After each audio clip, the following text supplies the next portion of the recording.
Shri Dakshinamurthy scientific గృహవాస్తు ఛానల్కు స్వాగతం. నేను మీ శ్రీనివాస్. ఇటీవల కాలంలో చూస్తే ఇంటి నిర్మాణంలో లోపాల వల్ల మన ఇంటి లోపల ఉన్నటువంటి ఫ్లోరింగు ఆ ఫ్లోరింగ్ పైన ఉన్నటువంటి టైల్స్ కుంగిపోయి టైల్స్ అవి కూడా పగుళ్ళు రావటము, అలాగే గోడలు భీముల దగ్గర పిల్లర్స్ దగ్గర ఎక్కువగా క్రాక్స్ రావటము, అలాగే ఇంటి లోపల ఆ క్రాక్స్ వల్ల లీకేజీలు రావటము, అదేవిధంగా బయట నుంచి వర్షం పడినప్పుడు ఆ వర్షపు నీరు అనేది గోడ అబ్జర్వ్ చేసి చెమ్మ వచ్చి లోపలకు కూడా నీళ్ళు అనేది లీకేజ్ రావటం వంటి సమస్యలు అనేకం ఉత్పన్నమవుతున్నాయి. దీనివల్ల మరలా ఇవన్నీ కూడా రిపేర్లు చేయించుకోవడానికి తడిసి మోపుడు అవుతూ ఉంది. ఓనర్కి అర్థం కాకపోయినా మళ్ళీ లక్షల రూపాయలు వెచ్చించవలసి వస్తుంది.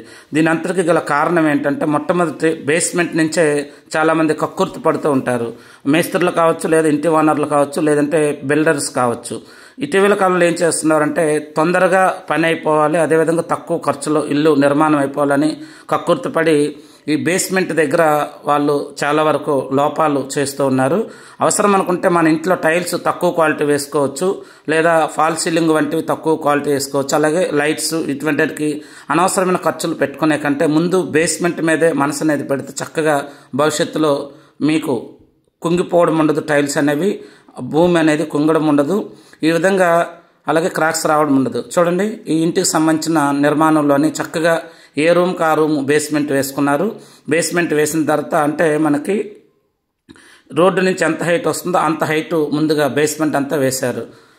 వేసిన తర్వాత దీని మీద మట్టి అనేది నింపి చక్కగా అది డ్రై అయిన తర్వాత అప్పుడు మళ్ళీ ఇంకోసారి ప్లింత్ బీమ్ వేసుకొని దాని మీద గోడలు కట్టుకుంటే మీకు లోపలికి నీళ్ళు అనేవి వెళ్ళవు, అదేవిధంగా క్రాక్స్ అనేవి కూడా రావు.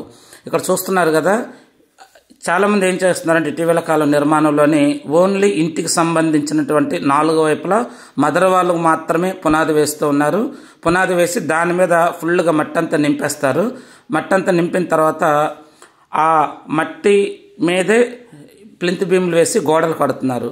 దీనివల్ల ఏమవుతుందంటే ఈ విధంగా కింద నుంచి బేస్మెంట్ లేకపోవడం, ఓన్లీ మట్టి మీదే ఒక తూతో మంత్రంగా బేస్మెంట్ వేయటం వల్ల భవిష్యత్తులో మన కంటికి కనపడని భూకంపాలు, భూమి లోపల ఉన్నటువంటి కదలికల వల్ల ఆ ఇంటి పునాది ఏదైతే ఉందో ఆ మట్టి అంతా కిందకు కుంగిపోయి అక్కడ మనకి మనం వేసిన టైల్స్ పగుళ్ళు రావటము, అదేవిధంగా భూమి లోపల కుంచుకుపోవడం జరుగుతూ ఉంటే ఏం జరిగిందో ఎందుకైందో మనకు అర్థం కాదు.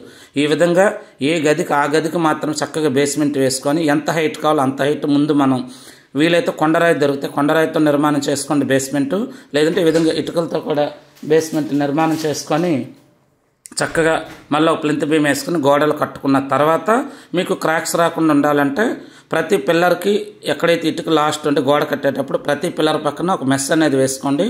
అదేవిధంగా బీమ్ కింద గోడ మనం కడతాం కదా, కింద నుంచి పైకి వెళ్ళేటప్పుడు లాస్ట్ ఇటుక ఏదైతే ఉంటుందో బీమ్కి అటాచ్మెంట్, ఆ బీమ్కి ఆ ఇటుకకి మధ్యలో కంకర అనేది ఫిలప్ చేసి దానికి కూడా మెస్ ఒకటి ఏర్పాటు చేసుకున్నాక ప్లాస్టింగ్లు చేసుకుంటే మీకు భవిష్యత్తులో క్రాక్స్ రావు, అలాగే మీ డబ్బులకి తగిన న్యాయం జరుగుతుంది. ఎందుకంటే ఇటీవల కాలంలో నేను చూస్తూ ఉన్న చాలా ఇల్లు ఈ విధంగా రిపేర్ల వల్ల లక్షల రూపాయలు ఖర్చు అవుతూ వాళ్ళు సంపాదించిన డబ్బులన్నీ కూడా వృధా అవుతున్నాయి. కాబట్టి ఇంటి బేస్మెంట్లో మీరు కానీ కక్కుర్తి పెడితే మీ ఇంటి మళ్ళీ 5 సంవత్సరాల్లోనే డ్యామేజ్ అయిపోయి చక్కగా మళ్ళీ మరొక 5 లక్షల నుంచి 10 లక్షల రూపాయలు వెచ్చించవలసిన పరిస్థితి ఏర్పడుతుంది. కాబట్టి తగిన జాగ్రత్తలు తీసుకోండి. మా ఈ వీడియో మీకు నచ్చినట్లయితే అందరికీ షేర్ చేయండి. అదేవిధంగా మీ ఇంటికి ఇంటీరియర్ వర్క్ చేయాలన్నా మంచి కన్స్ట్రక్షన్ చేసామని ఇస్తాము. ఓం గం గణపతి.